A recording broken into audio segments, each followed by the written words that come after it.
अगर आपको सूरज की तरह चमकना है तो पहले आपको सूरज की तरह जलना होगा।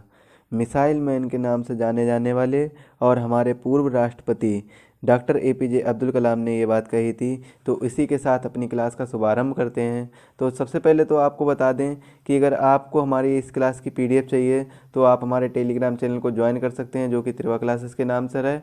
और इसके साथ ही साथ में अगर आपको कोई भी क्वेरी है तो आप कोई भी इंक्वायरी या क्वेरी करनी है तो आप इंस्टाग्राम पर मैसेज कर सकते हैं या फिर अपने डाउट पूछ सकते हैं। वो भी त्रिवा क्लासेस के नाम से आप आईडी को सर्च करेंगे तो त्रिवा क्लासेस का पेज आ जाएगा। इसको फॉलो करके आप यहाँ पर मैसेज कर सकते हैं। और इसके बाद में आप हमारे चैनल को सब्सक्राइब कर लें और वीडियो को लाइक करें, शेयर करें।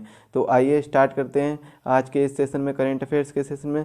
तो सबसे पहले बात करते हैं कि जो 23 नवंबर को गैलेंट्री अवार्ड्स जो सेना में अवार्ड दिए गए हैं उनके बारे में बात करते हैं। तो सबसे पहला जो मिला है कर्नल बिकुमाला संतोष बाबू को, इन्हें महावीर चक्र प्रदान किया गया है और यह मरणोपरांत इनको प्रदान किया गया है। मरणोपरांत इनको डेथ के बाद में ये चक्र प्रदान किया गया है, मरणोपरांत ये चक्र प्रदान किया गया है। कर्नल बिकुमाला संतोष बाबू महावीर चक्र, बहुत ही इंपॉर्टेंट क्वेश्चन है कि महावीर चक्र मरणोपरांत किस सैनिक को मिला है? कर्नल बिकुमाला संतोष बाबू। इसके बाद में बात करते हैं सूबेदार संजय कुमार।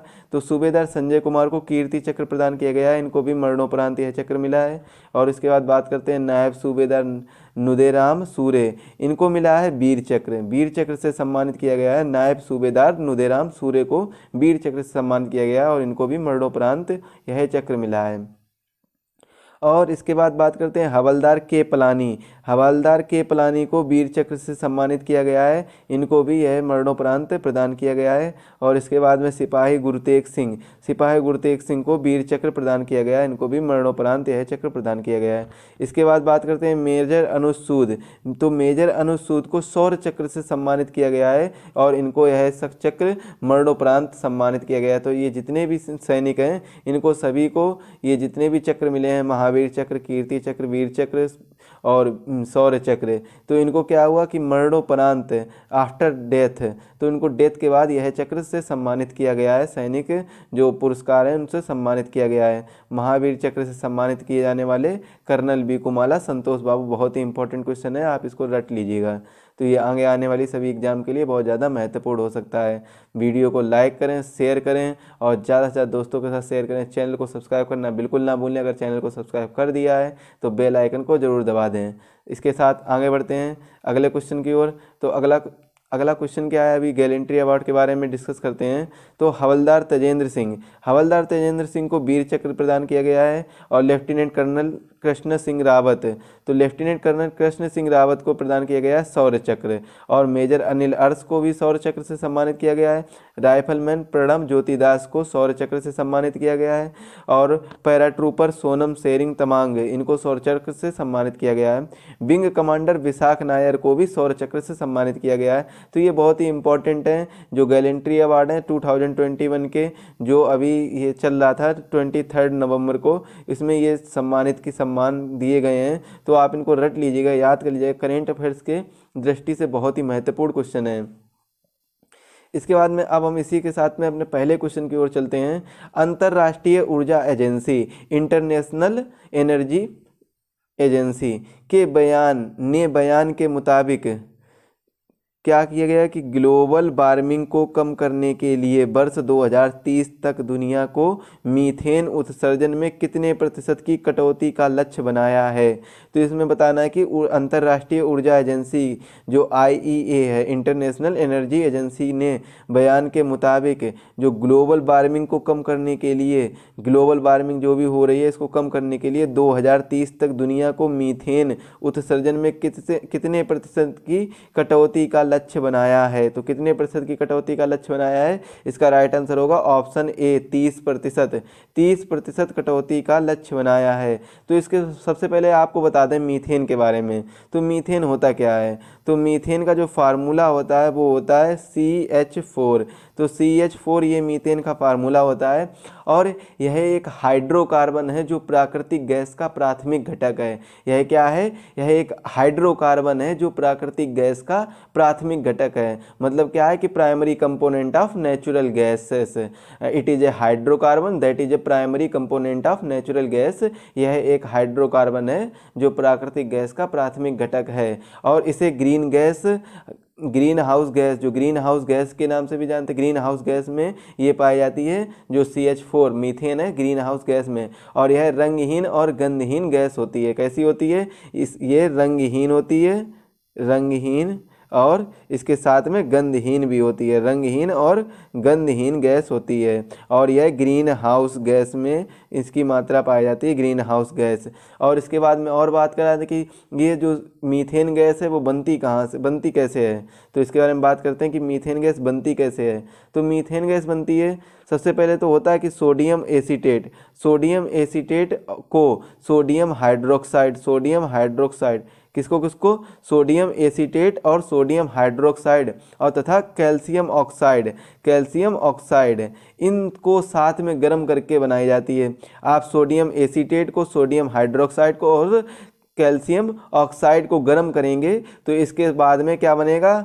ये आप इनको जब हीट देंगे तो क्या बनेगा? ये मीथेन गैस का निर्माण होगा, CH4 का निर्माण होगा, मीथेन गैस का निर्माण होगा। तो ऐसे ये बनाई जाती है। इसके बाद में बात करते हैं IEA की, IEA इंटरनेशनल एनर्जी एजेंसी, अंतर्राष्ट्रीय ऊर्जा एजेंसी, इसके बारे में बात करते हैं।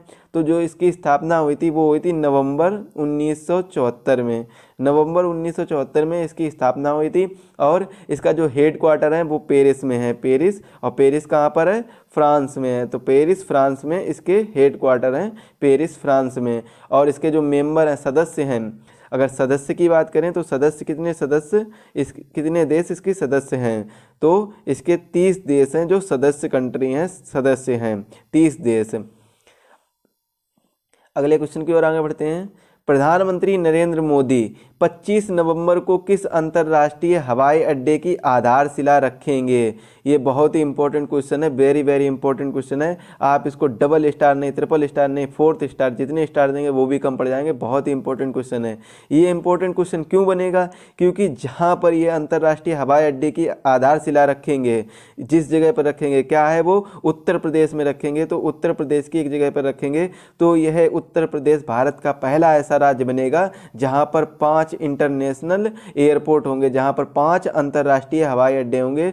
भारत का पहला ऐसा राज्य होगा। तो इसी दृष्टि से ये क्वेश्चन बहुत ही इंपॉर्टेंट बन रहा है। तो इसका जो राइट आंसर होगा, प्रधानमंत्री नरेंद्र मोदी जो 25 नवंबर को किस अंतर्राष्ट्रीय, यहां पर पूछा गया कि किस अंतर्राष्ट्रीय हवाई अड्डे की आधारशिला रखेंगे, तो इसका आंसर होगा नोएडा अंतर्राष्ट्रीय हवाई अड्डा। तो नोएडा अंतर्राष्ट्रीय हवाई अड्डे की आधारशिला रखेंगे। और यह कहाँ पर है? यह यूपी के जेवर में है। कहाँ पर है? यूपी के जेवर में है, जेवर में।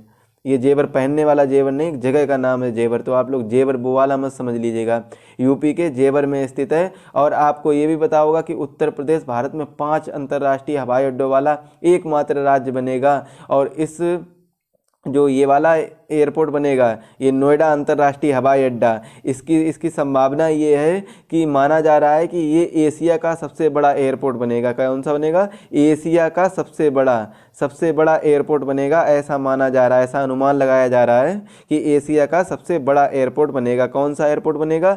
नोएडा अंतर्राष्ट्रीय हवाई अड्डा, जो कहाँ पर स्थित होगा? उत्तर प्रदेश में स्थित होगा। और उत्तर प्रदेश एकमात्र ऐसा राज्य बन जाएगा जिसके अंदर 5 अंतर्राष्ट्रीय हवाई अड्डे होंगे। अब वो 5 अंतर्राष्ट्रीय हवाई अड्डे कौन कौन से होंगे, विस्तार से जान लेते हैं।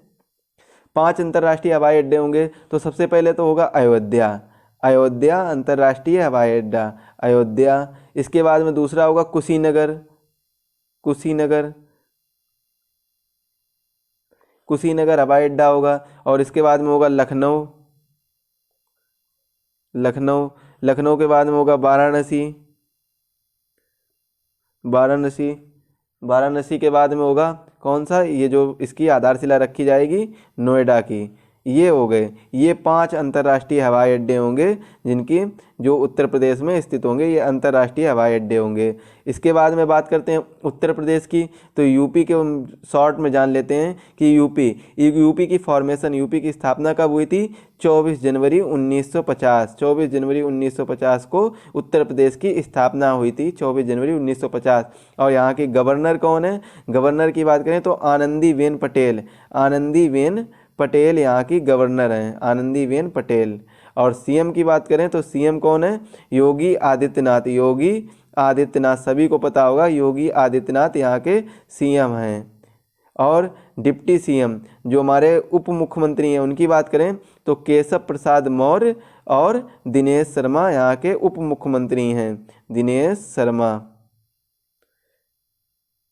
शर्मा, ये लोग केशव प्रसाद मौर्य और दिनेश शर्मा यहाँ के उप मुख्यमंत्री हैं। सीएम की बात करें तो योगी आदित्यनाथ यहाँ के सीएम है। राज्यपाल की बात करें तो आनंदीबेन पटेल यहाँ की राज्यपाल हैं। और 24 जनवरी 1950 को उत्तर प्रदेश की स्थापना हुई थी। और उत्तर प्रदेश की राजधानी की बात करें तो उत्तर प्रदेश की राजधानी लखनऊ है। आगे बात करते हैं। हाँ, तो उत्तर प्रदेश में ये भी रहते हैं, तो उत्तर प्रदेश में कुछ इंपॉर्टेंट नेशनल पार्क हैं। जो उसमें सबसे ज़्यादा जो इम्पोर्टेंट है, अगर आप किसी सेंट्रल लेवल एग्ज़ाम पे बैठ रहे हैं, एग्ज़ाम की तैयारी कर रहे हैं, कोई भी कम्पिटिटिव एग्ज़ाम है, तो उसमें ये क्वेश्चन पूछा जाता है कि दुधवा नेशनल पार्क कहाँ पर स्थित है? तो दुधवा नेशनल पार्क है वो यूपी में स्थित है। पहला, ये बहुत ही इंपॉर्टेंट नेशनल पार्क है, दुधवा नेशनल पार्क है। अगर आप यूपी की कोई भी किसी भी एग्ज़ाम में बैठ रहे हैं तो उसमें आपको ये जो बाकी और भी जो इम्पोर्टेंट नेशनल पार्क हैं वो भी पूछ लिए जाते हैं। जैसे सेकेंड नंबर पर आता है पीलीभीत आता है, पीलीभीत भी इम्पोर्टेंट है, तो ये भी कभी कभी पूछ लिया जाता है, पीलीभीत टाइगर रिजर्व। और इसके बाद में आता है नवाबगंज बर्ड सेंचुरी, ये भी इम्पोर्टेंट है। और इसके बाद में चंद्रप्रभा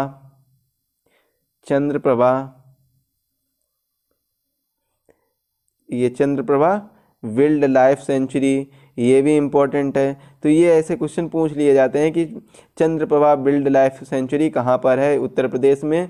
नवाबगंज जो वर्ल्ड सेंचुरी है वो कहाँ पर है? उत्तर प्रदेश में। पीलीभीत टाइगर रिजर्व, ये भी उत्तर प्रदेश में है। और दुधवा नेशनल पार्क, ये हमारा नेशनल पार्क है जो बहुत ही इंपॉर्टेंट है, काफ़ी एग्जाम में पूछा जा चुका है। तो दुधवा नेशनल पार्क कहाँ पर स्थित है? यूपी में स्थित है। इसके बाद में आगे बात करते हैं, अगले क्वेश्चन की ओर आगे बढ़ते हैं। अगला क्वेश्चन है, निम्न में से किस राज्य के बालासोर जिले को देश का सर्वश्रेष्ठ समुद्री जिला पुरस्कार दिया गया है? बहुत ही इंपॉर्टेंट क्वेश्चन है। तो इसका जो राइट आंसर बनेगा वो बनेगा उड़ीसा राज्य का जो एक जिला है बालासोर जिले को देश का सर्वश्रेष्ठ समुद्री जिला पुरस्कार दिया गया है।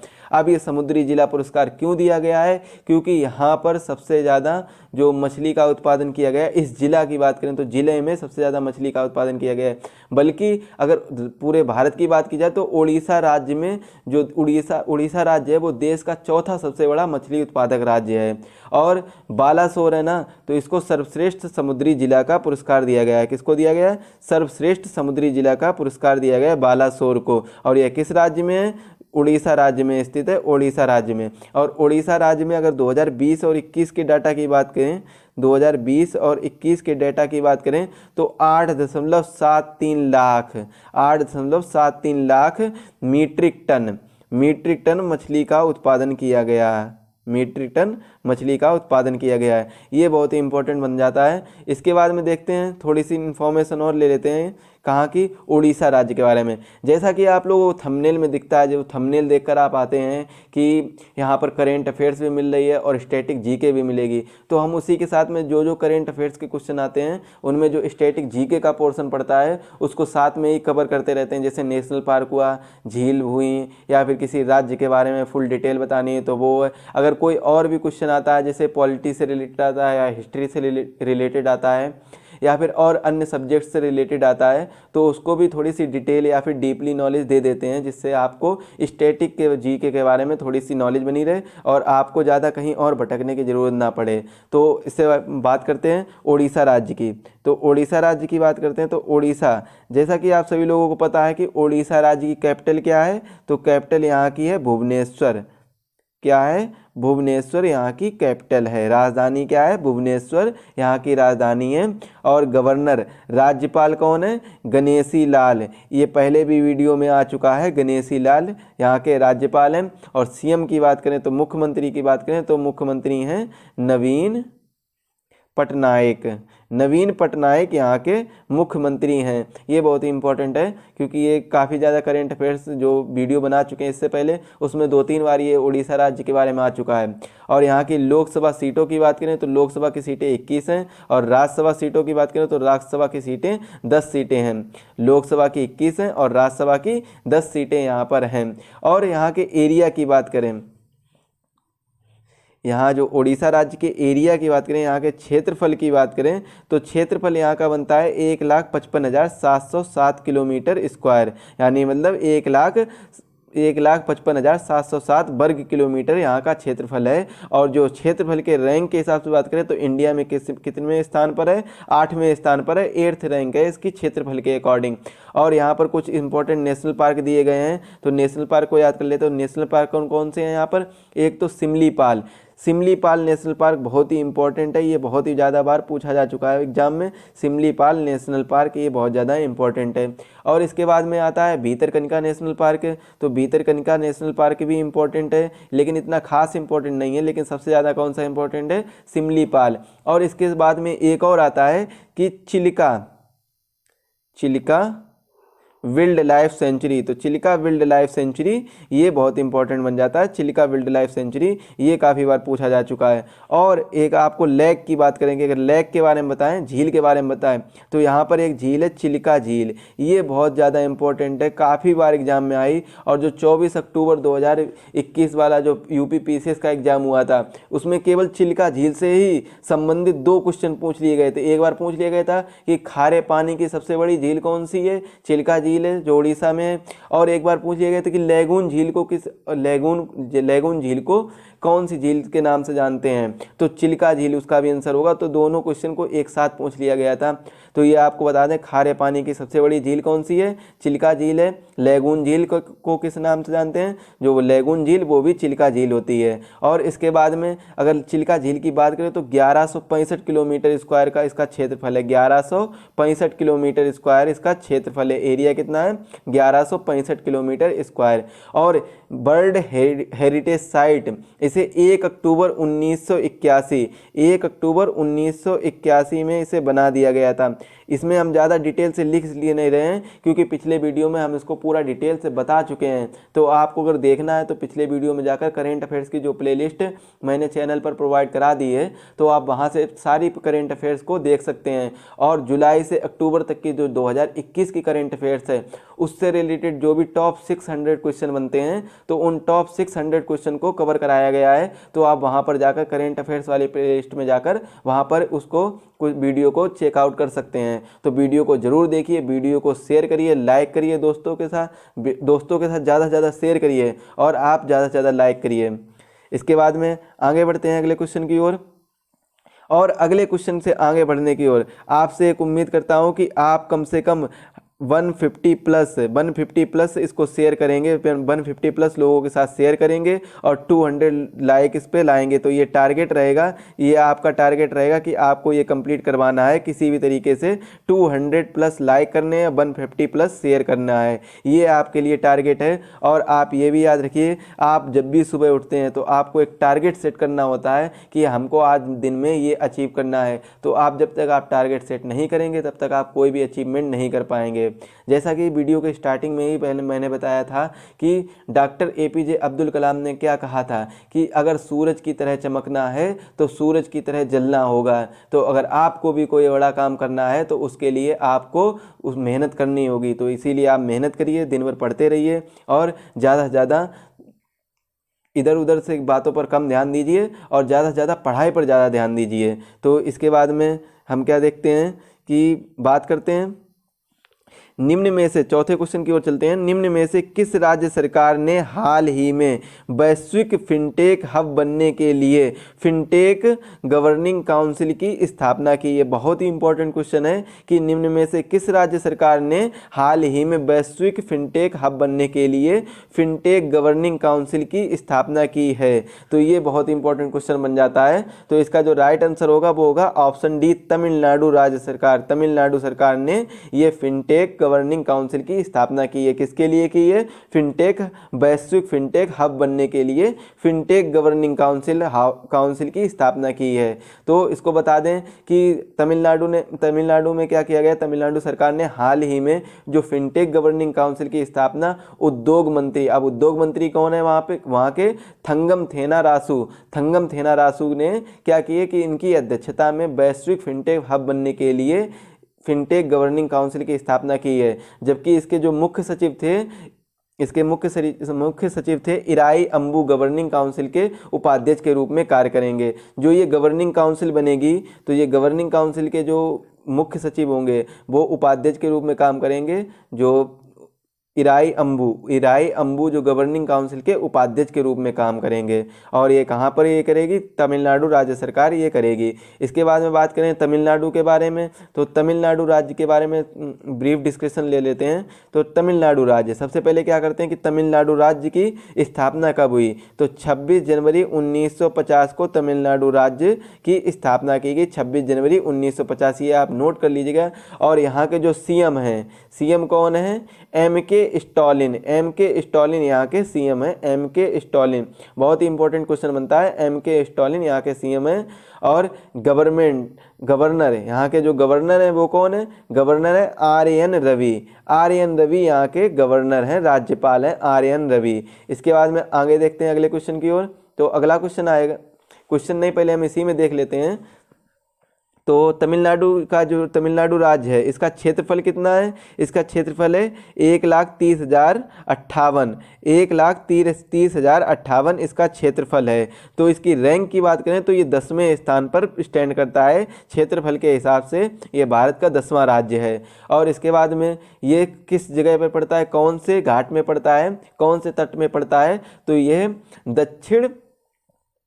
दक्षिण पश्चिमी तट, दक्षिण पश्चिमी तट पर पड़ता है, पश्चिमी तट पर पड़ता है, दक्षिण पश्चिमी तट पर यह पड़ता है। और इसके साथ में इसमें कुछ इंपॉर्टेंट लेक हैं, इसमें कुछ इंपॉर्टेंट झील हैं, वो आपको याद करनी है। एक तो कलिवेली झील है, ये बहुत इंपॉर्टेंट पड़ जाती है कि कलिवेली झील कहाँ पर स्थित है? तमिलनाडु में, कलिवेली झील। और इसके साथ में पुलिकट झील, ये बहुत इंपॉर्टेंट है। और सोलावरम झील, कौन सी? सोलावरम झील, ये बहुत इंपॉर्टेंट झील है। तो इसको आप रट लीजिएगा कि सोलावरम झील कहाँ पर स्थित है? तमिलनाडु में। और एक इस झील है पुझल झील, तो पुझल झील भी तमिलनाडु में स्थित है। और इसके साथ में मदुरनथकम है, मदुरनथकम, ये झील तमिलनाडु में स्थित है। मदुरनथकम और पुझल, सोलावरम, कलिवेली और पुलिकट, ये झील कहाँ पर स्थित है? तमिलनाडु में स्थित हैं। और इसके बाद में यहाँ के कुछ नेशनल पार्क इंपॉर्टेंट है, राष्ट्रीय उद्यान इंपॉर्टेंट हैं। तो नेशनल पार्क कौन कौन से इंपॉर्टेंट हैं? एक तो सत्यामंगलम है, सत्यामंगलम टाइगर रिजर्व है, ये बहुत इंपॉर्टेंट है। सत्यामंगलम टाइगर रिजर्व बहुत इंपॉर्टेंट है, इसको आप रट लीजिएगा। और इसके बाद में एक है कालाकड़ मुंडन थुराई टाइगर रिजर्व, कालाकड़, इसको शॉर्ट में लिख लेते हैं, कालाकड़ मुंडन थुराई टाइगर रिजर्व, ये बहुत इंपॉर्टेंट है। कालाकड़ मुंडन थुराई टाइगर रिजर्व, ये तमिलनाडु राज्य में स्थित है। इसके साथ में मन्नार मरीन भी यहाँ का जो नेशनल पार्क है, ये इंपॉर्टेंट है, मन्नार मरीन। और इसके बाद में बात करें तो मुदुमलाई भी यहाँ का बहुत ही इंपॉर्टेंट नेशनल पार्क है। और एक नेशनल पार्क बहुत इंपॉर्टेंट बन जाता है, ये आपको जरूर याद करना है, वो है पेरियार। पेरियार यहाँ का बहुत ही इंपॉर्टेंट नेशनल पार्क है, तो इसको आप रट लीजिएगा। तो ये बहुत ही इंपॉर्टेंट नेशनल पार्क बन जाएगा। पेरियार नेशनल पार्क कहाँ पर स्थित है? तमिलनाडु राज्य में स्थित है। किस जगह पर स्थित है? तमिलनाडु राज्य में स्थित है। कौन सा national park? Periyar national park. और कौन सा टाइगर रिजर्व की बात की गई है? Sathyamangalam tiger reserve. और कालाकड़ मुंडा थुराई टाइगर रिजर्व। और मन्नार मरीन टाइगर रिजर्व की बात की गई है, और उसके साथ में मुदुमलाई नेशनल पार्क की बात की गई। ये कहाँ पर स्थित है? सभी तमिलनाडु राज्य में स्थित है। इसके बाद में अगले क्वेश्चन की ओर आगे बढ़ते हैं। तो अगला क्वेश्चन हमारा आएगा 5वां, हाल ही में किस देश ने ताइयुआन सैटेलाइट लॉन्च सेंटर से गाओफेन 1103 नामक एक नया उपग्रह लॉन्च किया है? बहुत ही इंपॉर्टेंट क्वेश्चन बन रहा है। ये हमारा इंटरनेशनल अफेयर्स से जो क्वेश्चन आया है, तो ये बहुत इंपॉर्टेंट बन जाता है कि हाल ही में किस देश ने ताइयुआन सैटेलाइट लॉन्च सेंटर से, तो ताइयुआन सैटेलाइट लॉन्च सेंटर कहाँ का है? ये अगर आपको पता होगा तो आप बता देंगे कि किस देश में। तो ताइयुआन सैटेलाइट लॉन्च सेंटर है वो चाइना का है, तो इसका भी राइट आंसर क्या होगा? चाइना इसका राइट आंसर होगा, चीन इसका राइट आंसर होगा। तो ये कौन सी है? ताइयुआन सैटेलाइट लॉन्च सेंटर से क्या किया गया है? लॉन्च सेंटर से एक मिसाइल उपग्रह को लॉन्च किया गया। क्या नाम है इसका? गाओफेन। तो गाओफेन जो 1103 है, गाओफेन 1103 है, इसको लॉन्च किया गया, इस उपग्रह को लॉन्च किया गया है। तो इसको किस रॉकेट से लॉन्च किया गया है? लॉन्ग मार्च 4B रॉकेट से लॉन्च किया गया है। और इसके बाद उपग्रह की बात करें तो उपग्रह में 4 जो चांग होंगे वो कौन से होंगे? 4 चांगझेंग 4B होगा, CZ4B होगा और LM4B होगा। LM4B इसे कहा जाता है। इस उपग्रह को 4 अन्य नामों से भी जाना जाता है, जैसे चांगझेंग 4B, CZ4B और LM4B, इन नाम से जाना जाता है। और इसके बाद में चाइना की बात करें तो चाइना की बात कर लेते हैं, नॉर्मल में ब्रीफ डिस्क्रिप्शन ले लेते हैं। तो जो चाइना की कैपिटल है, चाइना की कैपिटल सभी को वैसे पता होगी, चाइना की कैपिटल है बीजिंग चाइना की कैपिटल है बीजिंग। ये इंपॉर्टेंट है तो आप इसको याद कर लीजिएगा, चाइना की कैपिटल बीजिंग। और यहाँ के जो प्रेसिडेंट हैं, प्रेसिडेंट का नाम बताना है कि प्रेसिडेंट कौन है। तो प्रेसिडेंट है जिनपिंग, यहाँ के प्रेसिडेंट हैं जिनपिंग यहाँ के प्रेसिडेंट हैं। और इसके साथ में यहाँ की जो लार्जेस्ट सिटी है संघाई यहाँ की लार्जेस्ट सिटी है। तो ये बताना है आपको कि यहाँ पर इसकी जो कैपिटल है वो है, चाइना की कैपिटल बीजिंग है, और यहाँ के जो प्रेसिडेंट है करेंट टाइम में वो जिनपिंग है, और यहाँ की जो लार्जेस्ट सिटी है वो संघाई है। इसके बाद में अगले क्वेश्चन की ओर आगे बढ़ते हैं। अगला क्वेश्चन देखते हैं, निम्नलिखित में से किस संगठन द्वारा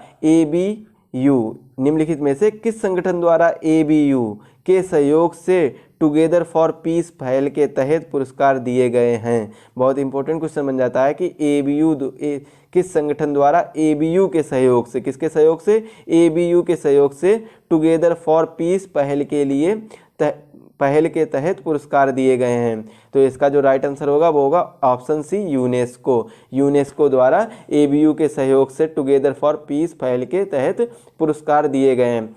अब यूनेस्को क्या है? यूनेस्को संगठन द्वारा जो एशिया पैसिफिक ब्रॉडकास्टिंग यूनियन है, जो ABU क्या है? Asia Pacific broadcasting union. ABU का फुल फॉर्म जान लेते हैं, Asia Pacific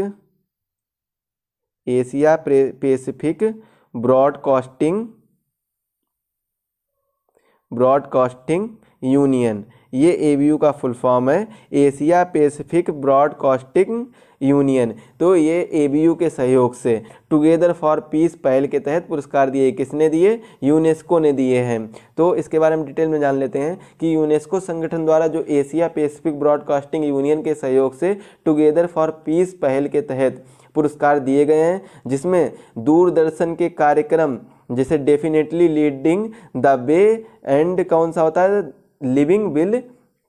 living well with super diversity, ये इस श्रेणी के तहत पुरस्कार जीता है। जबकि ऑल इंडिया रेडियो के कार्यक्रम कौन सा? ऑल इंडिया रेडियो के कार्यक्रम living on the edge the coastal lives, इसने क्या है कि प्रकृति के साथ नैतिक और सतत संबंध की श्रेणी में एक और पुरस्कार जीता है। किसने जीता है? Living on the edge the coastal lives, इसने जो प्रकृति के साथ नैतिक और सतत संबंध की श्रेणी में पुरस्कार जीता है। इसके बारे में बात करें तो हम यूनेस्को के बारे में बात कर लेते हैं कि यूनेस्को क्या है, आखिर यूनेस्को कौन सी खेत की मूली है, इसके बारे में बात करते हैं। तो यूनेस्को जैसा कि आपको नाम से पता चल रहा हो कि ये शॉर्ट फॉर्म है, एब्रीविएशन है, तो इसका फुल फॉर्म भी होगा। तो इसका फुल फॉर्म है United Nation Educational Scientific and Cultural Organization. United Nation Educational Scientific and Cultural Organization. तो क्या है, यू से यूनाइटेड, एन से नेशन, ई से एजुकेशनल, साइंटिफिक, सी से क्या बनेगा Cultural and Organization, Scientific and Cultural Organization. तो ये इसका फुल फॉर्म रहेगा। तो इसकी हेड क्वार्टर कहाँ पर है, इसका मुख्यालय कहाँ पर है? इसका मुख्यालय है पेरिस में। पेरिस में इसका मुख्यालय है, पेरिस फ्रांस में इसका मुख्यालय है। तो इसके बाद में आगे बात करते हैं। पेरिस फ्रांस में इसका मुख्यालय है और इसके जो हेड हैं, डायरेक्टर जनरल कौन है? तो डायरेक्टर जनरल की बात करें तो डायरेक्टर जनरल हैं इसके ऑड्रे ऑजुले। ऑड्रे ऑजुले इसके डायरेक्टर जनरल हैं। ऑड्रे ऑजुले इसके डायरेक्टर जनरल हैं। और इसके बाद में इसकी स्थापना की बात करें तो इसकी स्थापना की गई थी 16 नवंबर को 1945। 16 नवंबर 1945 में इसकी स्थापना की गई थी। 16 नवंबर 1945 में इसकी स्थापना की गई थी। और यूनेस्को में कितनी कंट्री पार्टिसिपेट करते हैं? तो यूनेस्को में कुल कंट्री पार्टिसिपेट करती हैं 193 कंट्री पार्टिसिपेट करती हैं तथा 11 कंट्री एसोसिएट होती हैं। 11 कंट्री एसोसिएट होती हैं। और इसके साथ में यूनेस्को के क्या है कि 53 जो हैं 53 रीजनल फील्ड ऑफिसेस हैं। कितने ऑफिस हैं? अगर ऑफिस की बात की जाए तो कितने हैं? 53 फील्ड ऑफिस हैं। और इसके साथ में 199 नेशनल कमीशन हैं। 53 फील्ड ऑफिस और 199 नेशनल कमीशंस हैं। तो ये आप याद कर लीजिए, यूनेस्को के बारे में शॉर्ट में, तो आप इसको जरूर याद कर लीजिएगा। तो इसके साथ में आगे बढ़ते हैं अगले क्वेश्चन की ओर। तो अगला क्वेश्चन आएगा हमारा, समाज सेवी संस्था प्रथम को गुणवत्तापूर्ण शिक्षा सुनिश्चित करने के क्षेत्र में कार्य के किस पुरस्कार से सम्मानित किया गया है? कार्य के लिए किस पुरस्कार से सम्मानित किया गया है? तो इसका जो राइट आंसर होगा वो होगा ऑप्शन ए, इंदिरा गांधी शांति पुरस्कार 2021। तो समाज सेवी संस्था जो प्रथम है, प्रथम एक संस्था का नाम है प्रथम, इसको गुणवत्तापूर्ण शिक्षा सुनिश्चित करने के लिए क्षेत्र में कार्य करने के लिए किस पुरस्कार से सम्मानित किया गया है? इंदिरा गांधी शांति पुरस्कार से सम्मानित किया गया है। अब प्रथम के बारे में बात करते हैं। जो इसके पूर्व प्रधान है न्यायाधीश टी.एस. ठाकुर की अध्यक्षता वाले निर्णायक मंडल ने प्रथम को इस पुरस्कार के लिए चुना है। तो इसमें जो क्वेश्चन पूछा जा सकता है आपसे कि इसको किस न्यायाधीश ने इसकी अध्यक्षता की थी, जिसने इसे निर्णायक मंडल ने प्रथम को इस पुरस्कार के लिए चुना है। जो इसका जो संस्था है प्रथम, इसको किसने पुरस्कार के लिए चुना है? तो उसका आंसर होगा टी.एस. ठाकुर। टी.एस. ठाकुर ने इसको पुरस्कार के लिए चुना है, टी.एस. ठाकुर। अब प्रथम की बात करें तो प्रथम क्या है? प्रथम एक संस्था है जो नॉन गवर्नमेंटल बॉडीज़ है, इसमें मतलब नॉन प्रॉफिट है। ये प्रॉफिट इसका कोई नहीं रहता है, ये बच्चों को शिक्षा प्रदान कराती है। और इसकी जो स्थापना की गई थी प्रथम की स्थापना की गई थी प्रथम, और इसकी स्थापना की गई थी 1994 में। 1994 में इसका कार्य वो स्टार्ट हो गया था बनना, और इसकी 1995 में फाइनली स्थापना कर दी गई थी। और इसके जो हेडक्वार्टर की बात करें तो हेडक्वार्टर मुंबई और दिल्ली के अंदर इसके हेडक्वार्टर हैं। और इसके जो CEO हैं, इसकी चीफ एग्जीक्यूटिव डायरेक्टर हैं, जो चीफ एग्जीक्यूटिव डायरेक्टर हैं वो रुक्मणी बनर्जी हैं। अगर इसके प्रथम की CEO की बात करें तो डॉक्टर रुक्मणी बनर्जी इसकी चीफ एग्जीक्यूटिव डायरेक्टर हैं। रुक्मणी बनर्जी इसकी चीफ एग्जीक्यूटिव डायरेक्टर हैं। और फाउंडर की बात करें, इसके संस्थापक की बात करें तो संस्थापक इसके माधव चावन इसके संस्थापक हैं। माधव चावन और फरीदा लांबे इसके संस्थापक हैं। और इसके बाद में अगर इंदिरा गांधी की बात करें तो इंदिरा गांधी शांति पुरस्कार है जो 2021 ये दिया गया प्रथम को। और इंदिरा गांधी की बात करें तो इंदिरा गांधी जो पहली महिला प्रधानमंत्री बनी थी, पहली महिला रक्षा मंत्री बनी थी। और ये रक्षा मंत्री हालांकि पहला जो इनका टर्म रहा था वो काफ़ी कम समय के लिए रहा था, जो 1975 में रहा था। उसके बाद में ये 1980 के बाद में जब ये प्रधानमंत्री बनी थी 1984 में, तो ये वापस से ये रक्षा मंत्री का इन्होंने कार्यकाल संभाला था। तो इसके बाद में और बात करें इंदिरा गांधी, तो इंदिरा गांधी का पूरा नाम है इंदिरा प्रियदर्शनी गांधी और ये second largest serving Indian PM है। तो पहले नंबर पर कौन है? पहले नंबर पर पंडित जवाहरलाल नेहरू जो इंदिरा गांधी के पिता हैं। इन्होंने सबसे ज़्यादा बार यहाँ पर मतलब सर्व किया है, कार्यकाल संभाला है जो प्रधानमंत्री का, और इंदिरा गांधी ने सेकेंड नंबर पर संभाला। तो इंदिरा गांधी ने संभाला है 11 साल 59 दिन, 11 साल 59 दिन इन्होंने कार्यकाल संभाला है इंदिरा गांधी ने। और फर्स्ट नंबर पर संभाला है पंडित जवाहरलाल नेहरू ने। और इसके बाद में अगर थर्ड नंबर की बात की जाए तो डॉक्टर मनमोहन सिंह ने थर्ड नंबर पर सबसे ज़्यादा कार्यकाल संभाला है और उन्होंने संभाला है 10 साल 4 दिन। 10 साल 4 दिन डॉक्टर मनमोहन सिंह ने संभाला। और डॉक्टर मनमोहन सिंह कौन है? 15वें गवर्नर है आरबीआई के और पूर्व प्रधानमंत्री रह चुके हैं डॉक्टर मनमोहन सिंह। और इकोनॉमिस्ट भी हैं, इस इकोनॉमिस्ट भी डॉक्टर मनमोहन सिंह हैं और economic adviser, chief economic adviser भी हैं डॉक्टर मनमोहन सिंह इंडिया के। इसके बाद में अगले क्वेश्चन की ओर आगे बढ़ते हैं। अगला क्वेश्चन है, निम्न में से किस राज्य में स्थित पाताल पानी रेलवे स्टेशन, कौन सा रेलवे स्टेशन है? पाताल पानी रेलवे स्टेशन का नाम बदलकर टंटिया मामा, टंटिया मामा भी हो सकता है और यहाँ पर तंतिया मामा, या फिर आप इसको कह सकते हैं तंतिया मामा। कहीं कहीं आपको तंतिया मामा मिलेगा, कहीं कहीं टंटिया मामा मिलेगा। तो तंतिया मामा रेलवे स्टेशन रखने की घोषणा की गई है। तो ये आपको बताना है कि किस राज्य में जो पाताल पानी रेलवे स्टेशन है इसका नाम बदलकर तंतिया मामा रेलवे स्टेशन की रखने की घोषणा कर दी गई है। और इसके साथ में आपको ये भी बता दें कि इसके साथ में जो रेलवे स्टेशन का भी नाम यही रहेगा तंतिया मामा, और इसी के जस्ट पास में ही एक बस स्टॉप बनाया जाएगा जिसमें 53 करोड़ की लागत लगाई जाएगी, उसका नाम भी तंतिया मामा रहेगा। तो वो आप बताना कि किस राज्य में है। तो ये आपका राज्य का जो आंसर बनेगा वो बनेगा ऑप्शन बी, मध्य प्रदेश राज्य में। मध्य प्रदेश के जो इंदौर है, इंदौर मध्य प्रदेश में एक जिला है इंदौर, इंदौर के एक पाताल पानी को क्या कर दिया, जो पाताल पानी रेलवे स्टेशन है इसका नाम चेंज करके तंतिया मामा नाम रख दिया गया, तंतिया मामा रेलवे स्टेशन। और साथ ही साथ में इसके पास में ही एक बस स्टॉप का निर्माण कराया जा रहा है जिसकी लागत कुल 53 करोड़ की रहेगी। इसके बस स्टॉप का निर्माण कराया जाएगा, इसका नाम भी तंतिया मामा नाम रखा जाएगा। और इसके बाद में बात करते हैं मध्य प्रदेश के बारे में जान लेते हैं। तो मध्य प्रदेश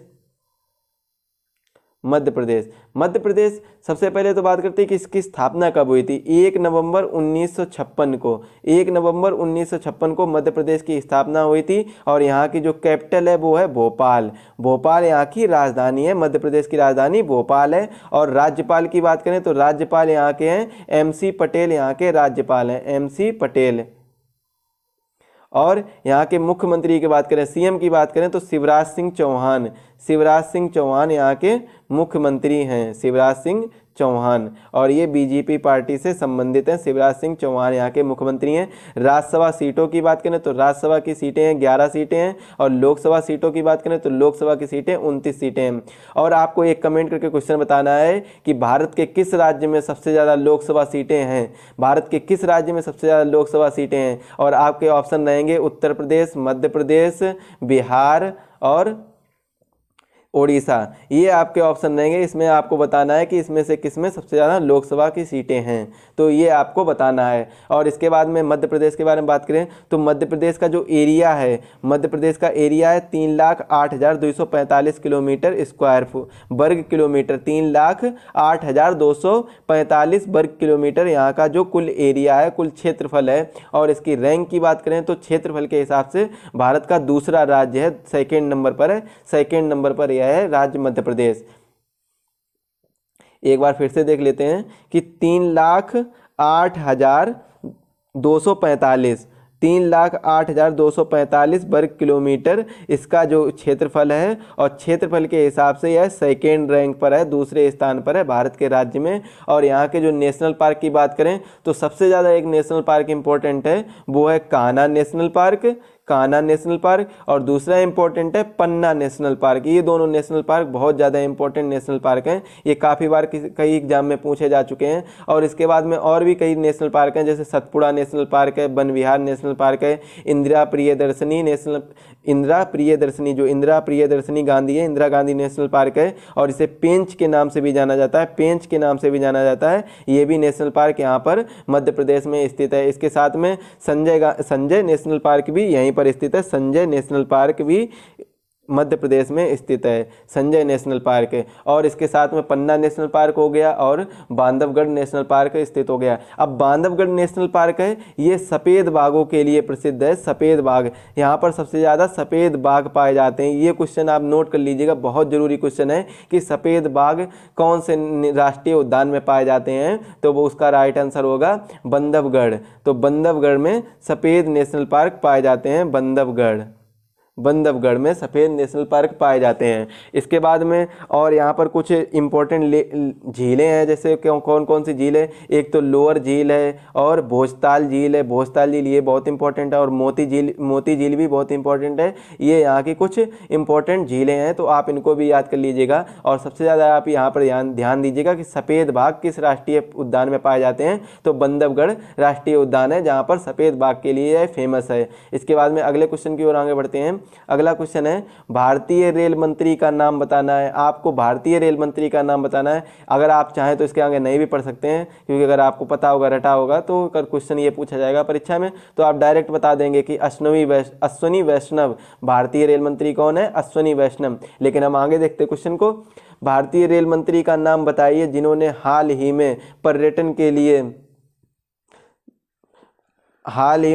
के लिए तीसरा खंड भारत गौरव ट्रेन शुरू करने का ऐलान किया है। तो इसका राइट आंसर होगा अश्वनी वैष्णव इसका राइट आंसर होगा, जिन्होंने भारत गौरव ट्रेन शुरू करने का अभियान शुरू किया, ऐलान किया है। और इसके बाद में बता दें, इन्होंने यात्री और माल ढुलाई होती है उसके खंड के बाद पर्यटन के लिए ट्रेनों का तीसरा खंड भारत गौरव ट्रेन शुरू करने का ऐलान किया है। और यह ट्रेन भारत की संस्कृति विरासत को प्रदर्शित करने वाली थीम पर आधारित होगी। रेल मंत्री अश्वनी वैष्णव ने इसे इंडियन रेलवे के पैसेंजर और फ्रेट वर्टिकल के बाद टूरिज्म सेगमेंट का ऐलान किया है। आपको ये जरूर याद करना है कि यह ट्रेन भारत की संस्कृति विरासत को प्रदर्शित करने वाली थीम पर आधारित होगी। रेल मंत्री अश्वनी वैष्णव ने इंडियन रेलवे के पैसेंजर और फ्रेट वर्टिकल के बाद टूरिज्म सेगमेंट का ऐलान किया है। इसके बाद में अगले क्वेश्चन की ओर आगे बढ़ते हैं। अगला क्वेश्चन है हमारा, भारत के किस राज्य में वैज्ञानिकों के एक समूह ने इदाम लकड़ी कॉलोनी के वन क्षेत्र से एक नई पौधे की प्रजाति की खोज पहचान कर ली है? तो ये आपको बताना है। इसका राइट आंसर होगा, वो होगा केरल इसका राइट आंसर होगा। यहाँ के जो इडुक्की के इडामा लक्कुड़ी है, एक जगह है जो यहाँ पर क्या कर दिया गया है, भारत के जो केरल राज्य में वैज्ञानिकों के ने एक समूह ने क्या कर दिया है, इदामा लक्कुड़ी कॉलोनी के एक वन क्षेत्र में नए पौधे की प्रजाति की पहचान कर ली है। अब इस प्रजाति का क्या नाम है, इसको जानते हैं। तो यहाँ की जहाँ पर ये जगह है इदामा लक्कुड़ी एक जगह है, इसे यहाँ पर मुथुवर आदिवासी, ये आदिवासी समुदाय के लोग पाए जाते हैं। तो इन्हीं के नाम से, मुथुवर आदिवासी समुदाय के नाम से इस जो प्रजाति का नाम रखा गया है, वो प्रजाति का नाम रखा गया है क्रिप्टोकार्य मुथुबरयाना। कौन सा नाम रखा गया है? क्रिप्टोकार्य मुथुबरयाना, ये नाम रखा गया है। ये आप जरूर याद कर लीजिएगा कि इस प्रजाति जिसकी खोज की है उसका नाम रखा गया है क्रिप्टोकार्य मुथुबरयाना, इसका नाम रखा गया है। इसके बाद में केरल राज्य के बारे में जान लेते हैं। तो केरल राज्य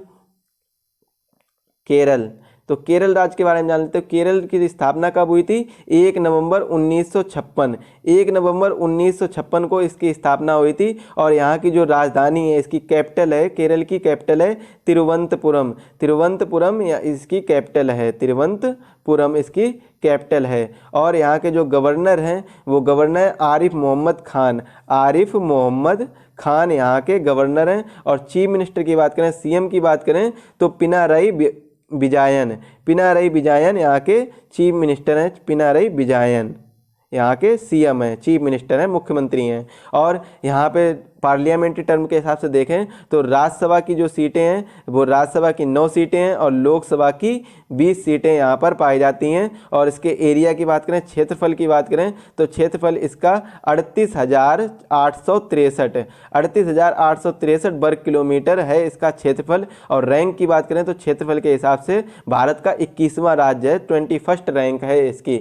और यहाँ के कुछ नेशनल पार्क के बारे में जान लेते हैं। तो नेशनल पार्क यहाँ पर पाए जाते हैं, तो यहाँ पर कुछ इंपॉर्टेंट नेशनल पार्क हैं, जैसे साइलेंट वैली नेशनल पार्क हुआ, ये बहुत इंपॉर्टेंट नेशनल पार्क है। और इसके साथ में अन्नामुदई 16 नेशनल पार्क है, ये बहुत इंपॉर्टेंट है। और इसके साथ में एक दो नेशनल पार्क और इंपॉर्टेंट हैं, जैसे कौन कौन सा है, पेरम्बकुलम टाइगर रिजर्व है, तो ये बहुत नेशनल पार्क इंपॉर्टेंट है, टाइगर रिजर्व बहुत ही ज़्यादा इंपॉर्टेंट है। और एक पाम्पदुम 16 नेशनल पार्क है, ये बहुत इंपॉर्टेंट नेशनल पार्क है। तो ये कुछ नेशनल पार्क इंपॉर्टेंट है, आप इनको याद कर लीजिएगा। और ये केरल राज्य में स्थित हैं। इसके बाद में अब ये क्वेश्चन जो कल के पेपर का क्वेश्चन है, जो हमारा जो 23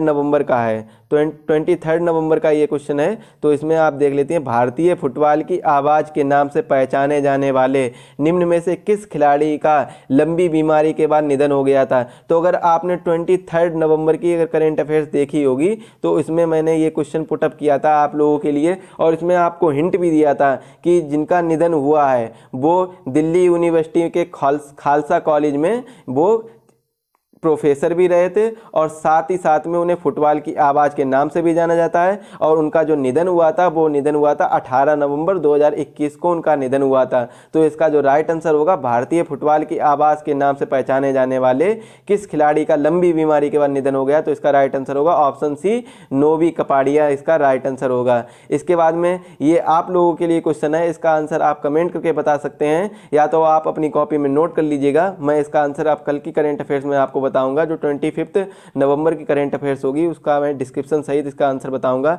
इसका क्वेश्चन देख लेते हैं, इनमें से किस विश्वविद्यालय ने 17 क्षेत्रीय गैर सरकारी संगठनों के सहयोग से health care equity in urban India पर रिपोर्ट जारी की है। ऑप्शन सुन लीजिए, दिल्ली विश्वविद्यालय, पंजाब विश्वविद्यालय, बंगलौर विश्वविद्यालय और अजीम प्रेमजी विश्वविद्यालय। तो ये आपके आज के कुछ क्वेश्चन रहे हैं जो करंट अफेयर्स 24 नवंबर की करंट अफेयर्स है। तो ये आपको बहुत ही इंपॉर्टेंट साबित हो सकते हैं। और जैसा कि पहले आपने थंबनेल में देखा होगा कि आपको करंट अफेयर्स के साथ साथ स्टैटिक जीके का पोर्शन भी करना पड़ता है। तो आशा करता हूं तो आपको ये वीडियो पसंद आया होगा, क्योंकि स्टैटिक जीके भी मैंने कराई है और साथ ही साथ करंट अफेयर्स भी कराई है। तो आशा यही करता हूं कि आपको वीडियो पसंद आया है। अगर आपको वीडियो पसंद आया तो वीडियो को लाइक करें, दोस्तों के साथ शेयर करें, चैनल को सब्सक्राइब करें, चैनल को सब्सक्राइब करना बिल्कुल ना भूलें। और अगर आपको इसकी PDF चाहिए तो हमारे टेलीग्राम चैनल को ज्वाइन करें। और अगर आपको कोई भी क्वेरी करनी है तो क्वेरी करने के लिए आप इंस्टाग्राम पर पेज फॉलो कर सकते हैं जो तिरवा क्लासेस के नाम से संबंधित है। तो ऐसे ही आप पढ़ते रहिए। जय हिंद दोस्तों, नमस्कार, थैंक्स फॉर वॉचिंग।